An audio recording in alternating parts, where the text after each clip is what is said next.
pinag-usapan natin is party loyalty and, of course, the travails of being loyal to a party. Lalo na kung nandiyan ano. Mabuti lang ngayon wala pa eh. But you are there, sa center stage ka na, sa politika ninyo, then you are now faced to choose between projects and development of your city. Pero walay labot ang Cebu. Rama will never need President Marcos, not in 1,000 years. Hindi talaga niya kailangan. Alam mo bakit? Mas mayaman ang Cebu kaysa national money. Malaki. Hindi mo na kailangan well, of course, Davao. Hindi mo na kailangan sabi mo talaga magpaluhod-luhod ka doon. Ano? Kaya ako, sabi ko sa taga Davao, ito lang ang kaya natin. May pera tayo, pero limitado ang projects. Do not dream of big things because we cannot afford it. But, kung kunti-kunti lang dyan, paghatiin natin, but you have to explain to the people. You know, I am a PDP. I would like to remain a PDP, irrespective of who is the president. Ngayon, sabihin niyo, matalo ako dahil malayo ako sa presidente, hindi ako makabigay sa inyo. Pasensya din. I'm ready to retire. Okay lang ako kasi ganun yung suicide mentality. Ganun lang ako. Kung hanggang dito lang ako, kasi nasabi ko, abogado naman ako. Kaya may hanap buhay. Hindi naman ako mamatay kung hindi ako maging mayor. Diretso kasi ako eh. From fiscal to mayor to congressman to, may congressman dito. Walang congressman.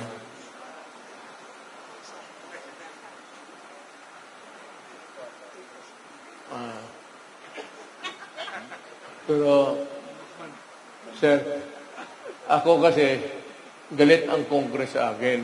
Pero pareho man tayo, member rin ng Congress. Alam mo natin, ikaw wala kang problema. Not in a million years ka rin maging topic.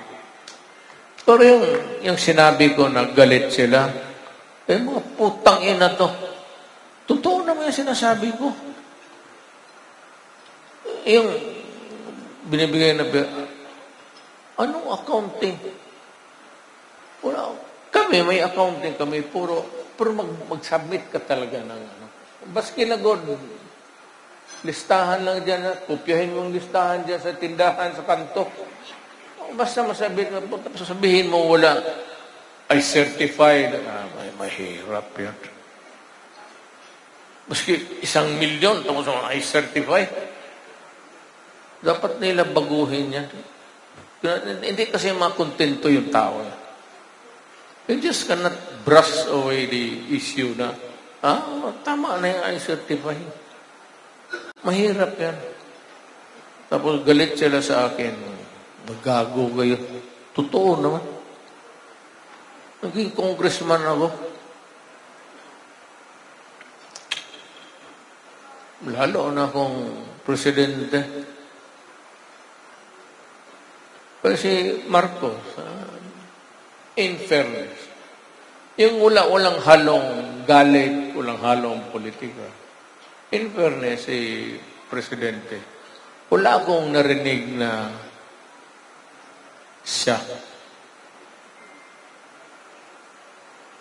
Pero yung Isa, marami. Doon ako. Sabi ko, hindi ako makaano hindi ako pwede mag-atake ng babae. Pero yung corruption, malakas talaga. Malaman mo. Kasi yung mga project kumihina eh. Because nadidelay. Nadidelay kasi pag-award, another award, bidding award no, sa DBP, nanalo ka. Another bidding yan. All bidding, walang patasaan ng presyo. Isang presyo lang yan. Kaya tatagalan. Yan ang nakikita ko na Pero, hintayin na lang natin. One term lang naman. Huwag na natin awayin. Ako ayaw ko makipag-away ayaw ko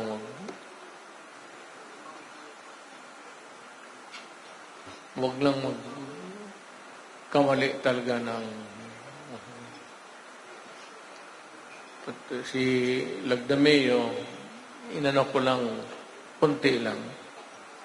Alam mo bakit? Alam mo bakit nabanggit ko yung pangalan ni Lagdameo?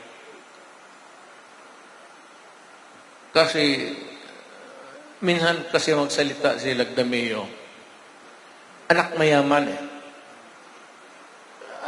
Alam mo, tayong galing sa mahirap, may sarili tayong lingwahe. We have a dialect, either Tagalog or in Visayan, or even in English. Meron tayong almost like may mga tayo. Basta may salita tayo na tayo lang nakakaintindi. Ang mga mayaman din nakakaintindi ng gano'n. Kaya si Lagdameo kasi nagsalita siya.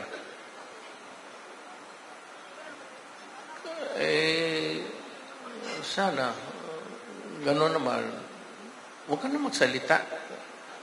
Lalo na Bornela mo. Alam mo yung Taleko, what made Florendo, yung lolo ni Lagdameo, milyonaryo? May mga taga-Davao, alam ninyo. Noon pa yan, yung lupa ng Davao, penal, pronounce it, penal colony. 5,000 hectares yan. And that was awarded sa bidding noon. Hindi pa gobernador ang tatay ko. Ang tatay ko kasi isang Davao lang noon. One province. Wala pa yung Davao del Norte, del Sur, Oriental, Cumbal Valley. But there are about 6 or 7 local government units. Local. Nung sa panahon ng tatay ko, isa lang yan. Yung Tadeco was awarded to them. Panahon pa ni Magellan. So siguro, nung kayo mga taga-Davao, that 5,000 hectares made them billionaires 10 times over. Yung banana, yung Ninita Tadeco. Kaya kayong nasa gobyerno nasa kayo, huwag kayong basta-basta na lang magsalita na ngayon nung pinasuspendin ninyo yung governor ng Davao del Norte. Walang karason-rason. Kinuha lang niya yung sakyan ng kung governor ka,